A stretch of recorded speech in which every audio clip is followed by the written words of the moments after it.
बिस्मिल्लाहिर्रहमानिर्रहीम। यूसुफ खान तमाम देखने सुनने वालों को मेरा सलाम। आज इस्लामाबाद की डिस्ट्रिक्ट एंड सेशन कोर्ट और इसके अलावा सुप्रीम कोर्ट में दो इस तरह के अहम तरीन केसेस हैं कि जिनके फैसले जो हैं वो पाकिस्तान तहरीक इंसाफ की आने वाली जो सियासत है, आने वाली जो सियासी हिकमत अमली है, उस पर बड़ी हद तक असरअंदाज होंगे। और इनमें अगर पाकिस्तान तहरीक इंसाफ के हवाले से कोई रिलीफ मिलता है तो यकीनन 9 मई के हवाले से पाकिस्तान तहरीक इंसाफ के जो बहुत से रहनुमा इस वक्त फंसे हुए हैं, तो सुप्रीम कोर्ट में जो मामला है तो यकीनन उनके लिए आसानियां भी पैदा हो सकती हैं और उनके लिए संगीन मुश्किलात जो हैं वो भी पैदा हो सकती हैं। इस पर भी बात करेंगे, लेकिन सबसे पहले हमारे उन तमाम दोस्तों से गुजारिश होगी कि जिन्होंने अब तक हमारा चैनल सब्सक्राइब नहीं किया कि हमारे चैनल को सब्सक्राइब भी करें, बेल आइकन का बटन भी दबाएं और इस वीडियो के हवाले से कमेंट्स बॉक्स में अपनी राय का जरूर इजहार करें। तो शुरुआत करेंगे आज के जो दो अहम केसेस हैं, इमरान खान और उनकी अहलिया के खिलाफ जो डिस्ट्रिक्ट एंड सेशन जज की अदालत में चूंकि उन्होंने ये अपील दायर की है, उनके खिलाफ सजा सुनाई गई थी जो मातहत अदालत है, तो उसमें अपील दायर की गई है और उसकी समाअत हो रही है। जो खबर मानेका के वकील हैं रजवान अब्बासी, तो जब मैं ये व्लॉग रिकॉर्ड कर रहा हूं तो उन्होंने इस हवाले से दलाइल देना भी जो है वो शुरू किए हैं। और दीगर केसेस की तरह ये भी इस तरह का केस है कि जो पाकिस्तान मुस्लिम लीग नून समझती है, यानी राना सनाउल्लाह समेत जो मुस्लिम लीग नून के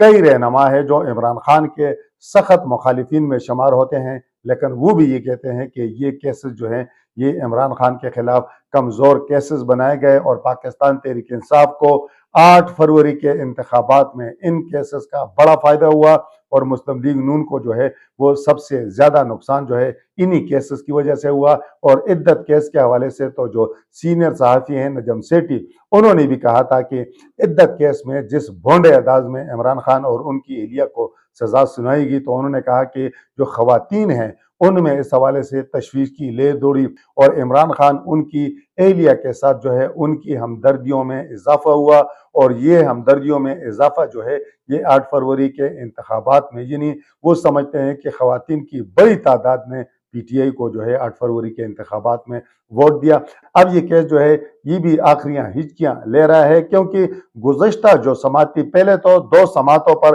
जो रिजवान अब्बासी हैं वो पेश ही नहीं हुए, यानी उन्होंने पेश होने की ज़हमत ही गवारा नहीं की। हालांकि जो इमरान खान और बुशरा बीबी की लीगल टीम है उन्होंने एतराज़ात भी उठाए और जो जज साहब हैं वो तो रमजान के जो आखिरी अशरे में खासे बरम हुए थे और उन्होंने कहा था कि जी अगर ईद के बाद समात पर जो है ये वकील साहब पेश नहीं हुए तो यकतरफा फैसला दूंगा। लेकिन हमने देखा कि ईद के बाद मेरा ख्याल है 14 तारीख को समात थी, जब वो पेश हुए तो फिर भी उन्होंने ताखीरी हरबे इस्तेमाल किए। 1 बजे मेरा ख्याल है या 2 बजे वो पेश हुए और उन्होंने जज साहब से कहा कि जी मुझे फलां तारीख दे दें, ये कर दें, वो कर दें, यानी वो जो है जज को तारीख देकर वहां से रुखसत हुए। जिस पर पाकिस्तान तहरीक इंसाफ की जो लीगल टीम है इमरान खान बुशरा बीबी की, तो उन्होंने खासा एहतजाज किया, प्रोटेस्ट किया, अदालत से कहा कि ये तो चले गए हैं, इन्होंने तौहीन अदालत की है, इनके खिलाफ तौहीन अदालत की कार्रवाई करें। लेकिन कार्रवाई शर्रवाई कोई नहीं हुई और उन्होंने अपनी मर्जी की तारीख जो है मुकर्रर की और वहां से चल दिए। अब उन्होंने आज दलाइल जो है वो शुरू किए हैं,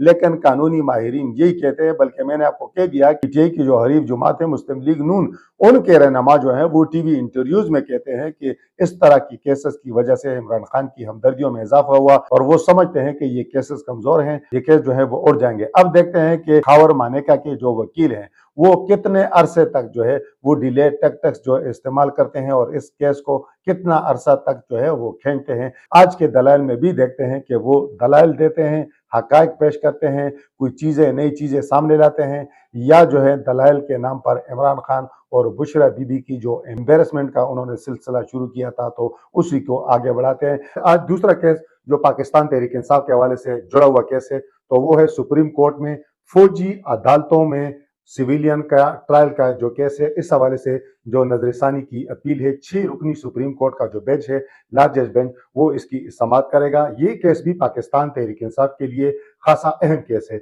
अब सुप्रीम कोर्ट ने पहले जो फैसला दिया था तो उन्होंने कहा कि गैर कानूनी करार दे दिया था कि जी सिविलियन का ट्रायल जो है आप फौजी अदालतों में नहीं कर सकते। बाद में नजरसानी की अपील पर उन्होंने अपना फैसला मुअत्तल किया और दोबारा उसके लिए लार्जर बेंच जो है बनाया हुआ है। अब पाकिस्तान तहरीक इंसाफ के लिए अहम केस ये क्यों है, अगर सुप्रीम कोर्ट जो है अपना सबका फैसला बरकरार रखती है, जो 6 रुकनी बेंच है, तो पाकिस्तान तहरीक इंसाफ के बहुत सारे रहनुमाओं को 9 मई के वाकयात में जो रहनुमा नामजद मुलजिम है तो उन्हें बड़ा रिलीफ मिलेगा। लेकिन अगर सुप्रीम कोर्ट जो है सिविलियन के ट्रायल को फौजी अदालतों में कानूनी करार दे दे तो मेरा ख्याल है पाकिस्तान तहरीक इंसाफ की मुश्किलात में बड़ा इजाफा होगा। जो कई अहम रहनुमा है पाकिस्तान तहरीक इंसाफ के, जिन्हें इस वक्त जो है फौजी अदालतों में ट्रायल का सामना है और जो सजाएं हैं वो इसी वजह से जो है रुकी हुई है कि उन्हें इंतजार है कि सुप्रीम कोर्ट इस हवाले से हतमी फैसला क्या करती है। अब अगर सिविलियन का ट्रायल जो है फौजी अदालतों में करने का फैसला गैर कानूनी करार दिया जाता है तो पाकिस्तान तहरीक इंसाफ के लिए यकीनन